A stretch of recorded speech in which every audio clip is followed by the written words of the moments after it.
What's good, guys? Welcome back to Rounds Rise News. Welcome back to the channel and welcome back to another video where we have the new 2023 Ford E-Transit Courier debut, and gas and diesel engines are still on the menu. Now, less than a month after unveiling the new Explorer EV, Ford has pulled the covers off another crucial electric vehicle aimed at European buyers. But this time, the intended audience is very different. Now, the Courier is Ford's smallest transit panel van, sliding below the Transit Connect, and this all-new E-Transit Courier is the first to offer an all-electric drivetrain.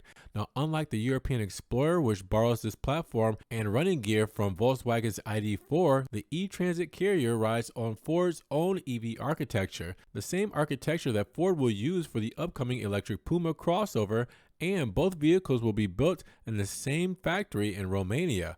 Now, what the baby E-Transit does have in common with the Explorer, though, is the boxy shape and SUV-like squared front end that gives both EVs some serious attitude and is a marked departure from the brand's older, curvier designs. But it's not just the Courier's boxier shape that has it looking bigger than the outgoing van. It is bigger in every dimension. Overall length is up by 118 millimeters, 4.65 inches to 4,278 millimeters, 168.4 inches. But more importantly, the load area has grown. The load length at floor level now measures 1,803 millimeters, 80 inches, rather than the 1,621 millimeters, 63.8 inches, and you can extend that to 2,661 millimeters, 104.8 inches by specifying the optional load through bulkhead. Now, potentially even more useful, the width between the wheel arches have increased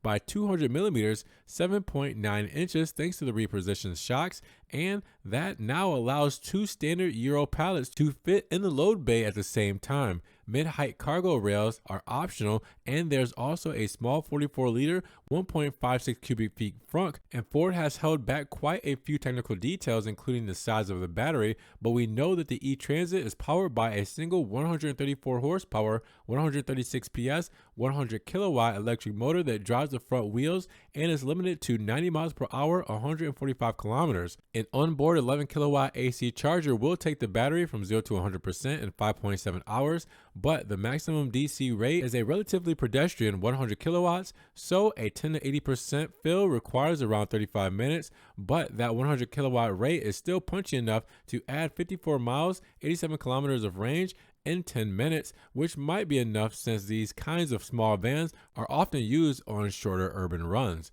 Now, the E-Transit drivetrain can be configured for one-pedal driving, and users can also schedule charging and battery preconditioning via the smart 12-inch Sync 4 infotainment touchscreen, which Ford has reserved for electric versions of the new Courier. Now, that's right, despite the marketing push all being bending to the new EV drivetrain, the smallest Transit will also be available in both gas and diesel engines, and it's those models that will arrive first in fall 2023 this year, and around a year before the EV model. Some buyers might think that the wait is worth it when they do hear that Ford is offering 2 years membership of the charging network, and it expects non-scheduled maintenance costs for the EV to be 35% lower than the diesel. While Ford says the electric van only currently accounts for 6% of the commercial market, it expects it will swell to 75% by the end of the decade. Now, the Combustion Courier, shown in red, can either come with a 123 horsepower, 125 PS, 1-liter EcoBoost gas engine, or 1.5-liter EcoBlue diesel with 99 horsepower, 100 PS,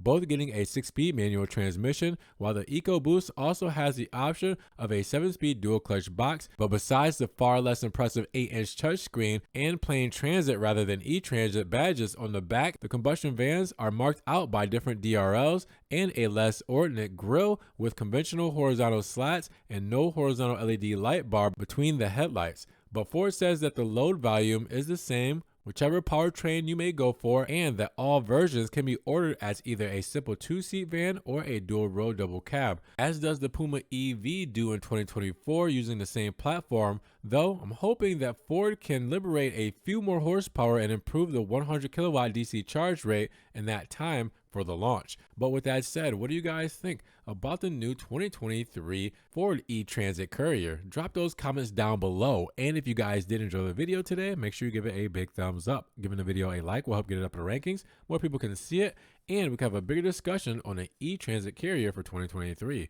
Now, with that said, if you guys want to help further support the channel, always check the links down in the description below. We have a one-time link donation for my PayPal, my Cash App, my Venmo, and my Patreon, just in case you guys want to donate an extra $1 or $2 to the channel. Appreciate that love and support, guys. Thank you so much. You guys can also check out the Ron's Rise merch and the social media links down in the description below. Now, make sure you guys subscribe to the channel, but click the notification bell so you don't miss one video. And with that said, you guys be blessed. Have a great day, and we will talk to you guys in the next Ron's Rise News video. Peace.